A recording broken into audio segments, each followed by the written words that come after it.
Hey guys, welcome back to my channel, and it's Deb C, and the place to be, it's Deb C. Boop, boop, that's me. Boop, Deb C. Hey guys, and happy Sunday, and welcome to thank God, a new month of this year that is already 872 days long, and it is, I'm going to say goodbye to February, and hello to March. Let's hope that March is better. It did start off better today, even though I had to work. It was better. Okay, so let's get right into it, because tonight I want to go over my predictions for the Screen Actors Guild Awards. Now listen, I already started this off wrong because it used to be known as the SAG Awards, the Screen Actor Guild Awards. It's now just known as the Actor.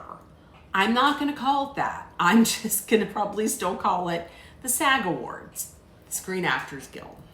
So I'm going to go over the top 5 acting categories. I'm not going to go over any of the others, because if I did, then this would be way too long. So I'm going to give you my predictions, and tomorrow I'm going to meet you right back here, and we're going to talk about how badly I did or how well I did. Okay, so first off, we have outstanding performance by a female actor in a supporting role. The nominees are Odessa Azion for Marty Supreme, Ariana Grande for Wicked for Good, Amy Madigan, Weapons, Wumi Musaka for Sinners, and Teyana Taylor, One Battle After Another. So this, to me, is a little tough. To me, it's between Amy Madigan and Teyana Taylor. Here's the thing. What is making it difficult for me is the winners were split. Amy Madigan won the Critics' Choice for Weapons, and then Teyana Taylor won the Golden Globe for One Battle After Another. There was, I believe, at the BAFTAs, and then if that's the case, then you look at the BAFTAs. Well, at the BAFTAs, Wumi Musaka had won. In third place, I think, is Wumi Musaka from Sinners.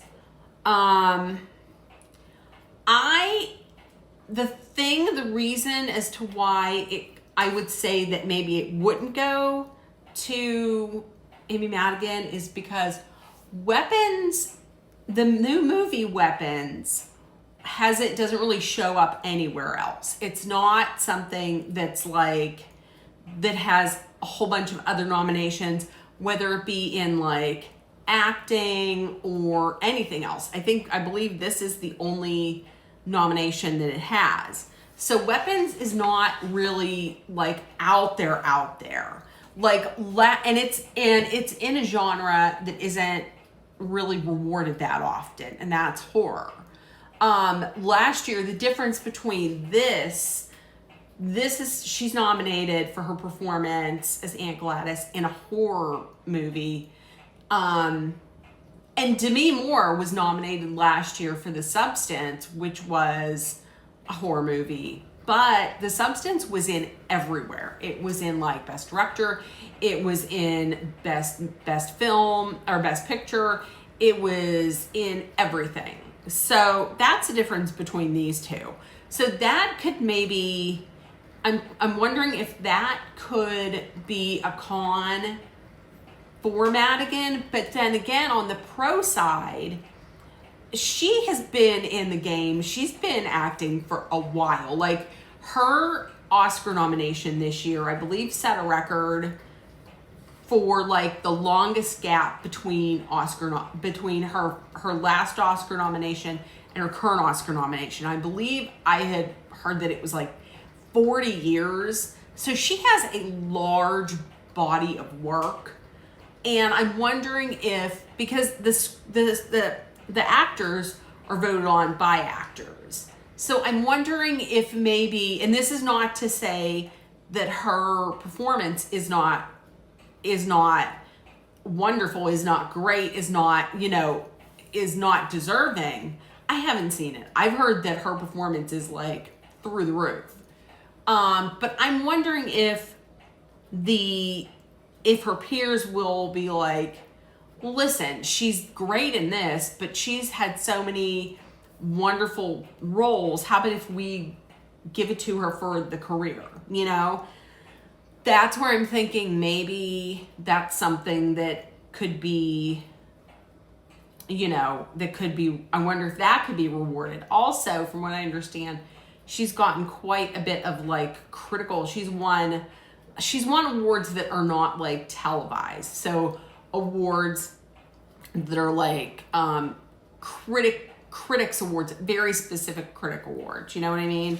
I ultimately am going to go with Teyana Taylor for One Battle After Another, just because she is the hot commodity right now. I think I'm going to go with Teyana Taylor as the winner for Outstanding Actor in a Female. I hate when they say female actor. I'd rather just say, I'm going to say actress in a supporting role. Supporting actress. Okay. Outstanding performance by a male actor in a supporting role. It's Miles Caton for Sinners, Benicio del Toro, One Battle After Another, Sean Penn, One Battle After Another, Jacob Elordi, Frankenstein, and Paul Mescal, Hamnet. Right off the bat, I'm going to kick out Paul Mescal. I'm going to kick out Miles Caton. Just because neither of them have won anywhere else. There's going to be many other nominations for Miles Caton and probably Paul Mescal in the future. So that leaves Jacob Elordi, Benicio del Toro, and Sean Penn. Elordi won Critics' Choice Awards at the start of awards season. The Golden Globes was actually of no help. So you can't look at that because Stellan Skarsgård won for Sentimental Value. Sentimental Value, the people at Screen Actors Guild, they obviously didn't think much of Sentimental Value because it was totally shut out. Like it got no love, it got no nominations. So the Golden Globes was of no help to that. Sean Penn won at the BAFTA Awards. So in my mind, the awards road began and ended for Elordi with the Critics' Choice Awards. I think it's coming down to Sean Penn and Benicio del Toro. Okay, so I know I said I'm going to watch all of the movies. I have watched one of the movies. I'm halfway through Sinners. They were two very different performances. Sean Penn was the over the top. He was the villain. He was over the top. You hated him. He was a very showy. Benicio del Toro was not. Benicio del Toro was a little more measured, and he was not showy. I'm gonna tell you, Sean Penn, they both did a great job, but Sean Penn to me was maybe out of the two of them would be the winner for me because I hated him. Like, I'm gonna tell you, I hated his character in that movie. I hated him. And that's what a great actor can do. A great actor can bring this fictional character to life and just, make you really feel something. Whether it be love or hate or sympathy or disgust or whatever. And I was I was disgusted and I hated that guy. If it were me, I would probably give it to Sean Penn out of those two. Here's the thing with in questions in my mind, Benicio del Toro, from what I understand, is very loved by Hollywood. Like, he's embraced by the Hollywood community and his peers love him. But is that enough for him to win over Sean Penn and his performance? I'm gonna go with Sean Penn for One Battle After Another, with the second place going to Benicio del Toro. Okay. Next is Outstanding Performance by a Female Actor in a Leading Role. Jessie Buckley, Hamnet; Rose Byrne, If I Had Legs, I'd Kick You; Kate Hudson, Song Sung Blue; Chase Infinity, One Battle After Another; and Emma Stone, Begonia. This is the only category that is a true lock. There is no way in no universe is Jessie Buckley not winning this. She has won everything. She has won all the awards. She has won every single award. She's gonna win this one. If there would be any spoiler in this, then it could maybe be Rose Byrne, If I Had Legs, I'd Kick You. And if you want an even bigger upset, it would be Kate Hudson for Song Sung Blue. From what I understand, there has been quite a campaign launched to get Kate Hudson her second Oscar. I have not seen Song Sung Blue. Chase Infinity is phenomenal, is fantastic in One Battle After Another.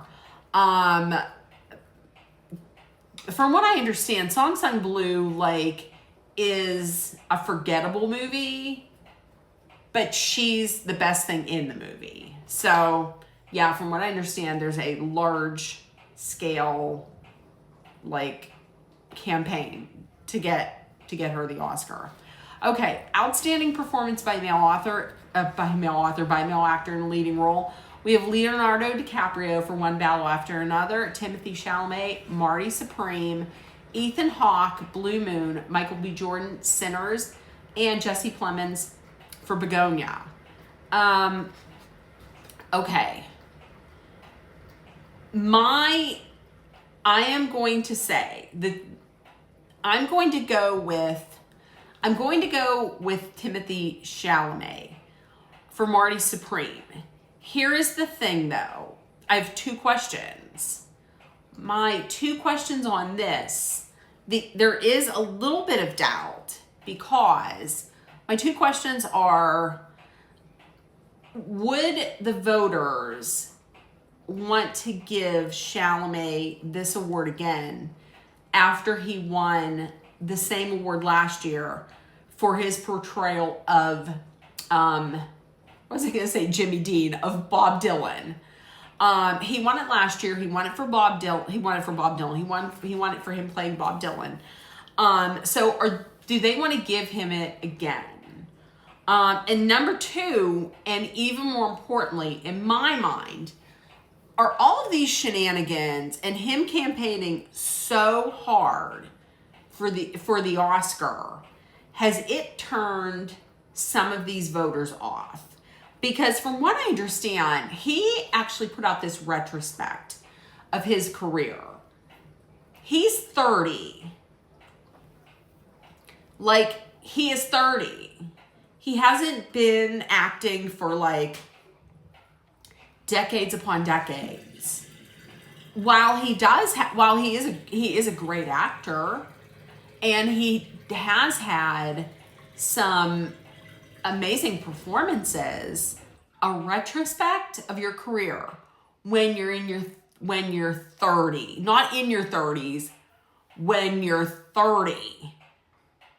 You're not deep in your 30s. You're not 39 and you've been acting since you were a child, at the age of 4 or something like that, I mean, And here's the thing. I mean, he almost comes with like this entitlement of like, I deserve to win this. Leonardo DiCaprio had to wait until he was 41 years old to win his Oscar. He had to wait till he was 41. And he was a child. I believe he started somewhat young as an actor. I mean, I know I remember seeing him on, what was it, like Family Ties? And he was like in his early teens, maybe? Yeah. And Glenn Close has never won one. So for him to be coming out and being all entitled and having an attitude like he hasn't won an Oscar yet. I mean, chill, calm your tits. You're 30. So I don't know if does that play against him? Is that something that's going to hurt him? I'm going to say this, and if anybody wants to, don't come at me, but honestly, I kind of hope he doesn't. I kind of hope I'm wrong, and I hope Michael B. Jordan gets it. Michael B. Jordan has had some good roles. I mean, he was good in Creed. He was in Black Panther. Fruitvale Station. Why not give it to him? I mean, come on. There we go. That's my campaigning. Why not give it to him?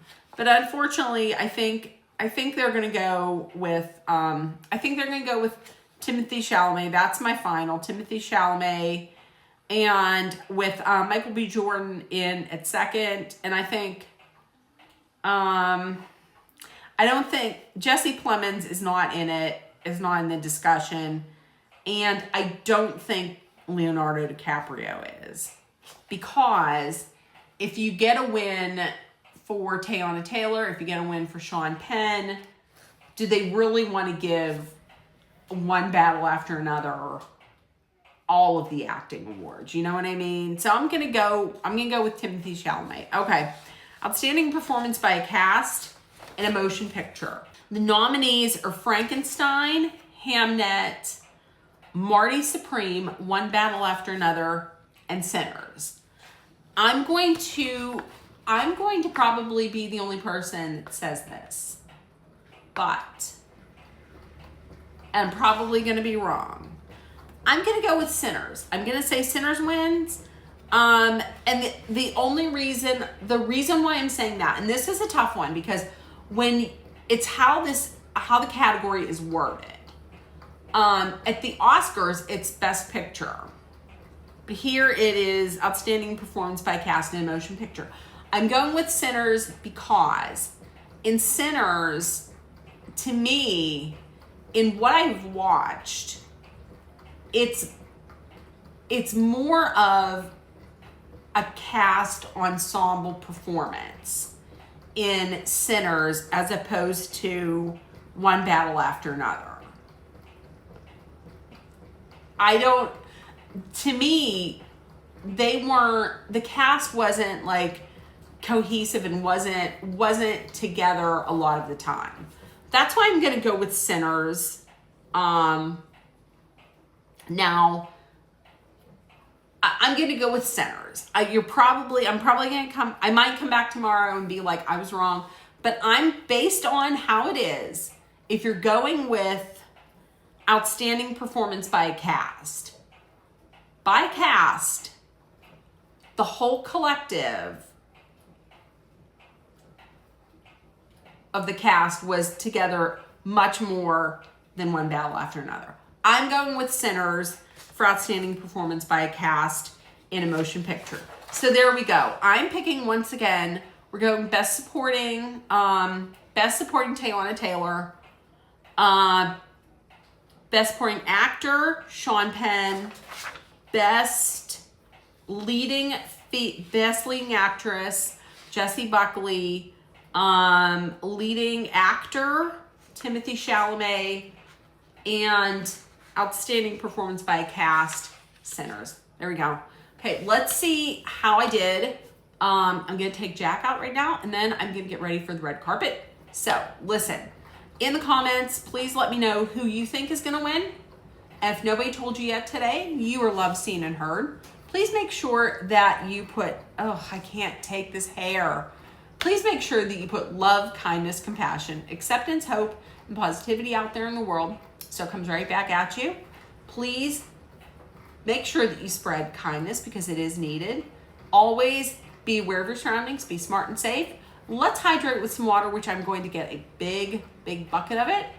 And also, if you're in a dangerous situation, please know that Dolly and I are sending our love, thoughts, prayers, and positive energy your way so you make it through.